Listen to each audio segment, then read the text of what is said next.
Hey!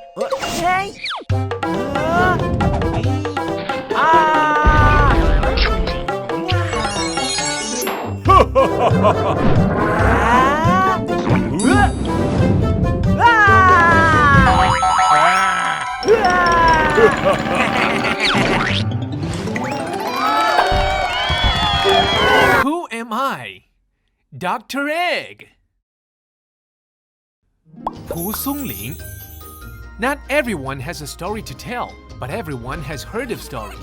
A cliché story plot might be, once upon a time there was a princess, she one day met a handsome prince and they live happily ever after. Boring, huh? But nobody can resist a truly fascinating story, like strange stories from a Chinese studio. The book has been popular for over 300 years. The author was known as the king of stories of the Qing dynasty, Pu Songling. By the minute he was born, his father predetermined his future, becoming a politician.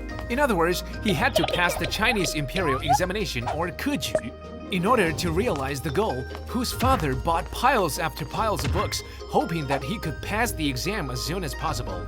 But he wasn't a fan. Instead, he loved reading novels with thrilling storylines and plots. So, he read Romance of the Three Kingdoms, The Journey to the West, and Water Margin. Generally, reading novels would affect academic performance, but Pu was an exception. While reading, he became increasingly talented in writing. In the qualifying round of Keju, he impressed the judges with his original mini stories and made to the top for 3 times. He simply surpassed all other candidates in the first round, second round, and the final round.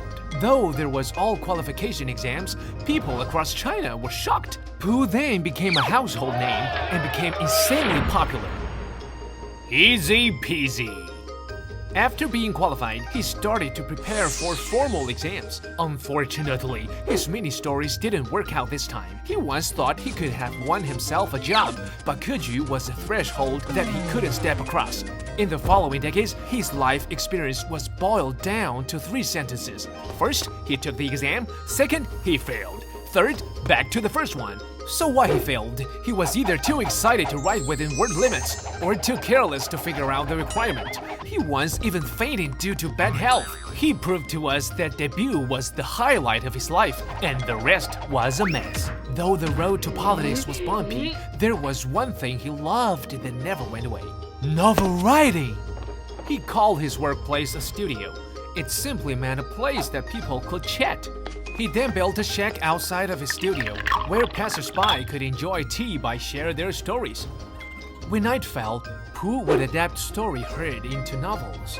As time went on, at the age of 40, the essence of Chinese ancient strange stories was born. Yet some didn't take Pu seriously because they thought his story were just hearsay. Frankly speaking, telling a good story is not only about describing plots. What Pu did in his collection was telling vivid stories. In his book, ghosts and foxes had different characters and stories were told through change of emotions. By personifying ghosts and monsters as real-life corrupt figures, he showed the dark side of the society, attacked the rotten political system, stood against daily rituals.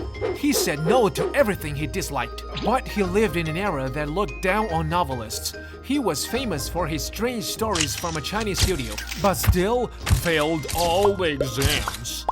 He tried Keju for the last time when he was over 70. He failed again.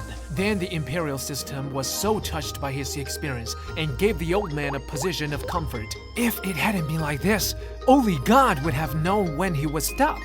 He was lucky enough to get what he wanted. We are even luckier to have the stories that we wanted. What a win-win situation. Later, Jojo.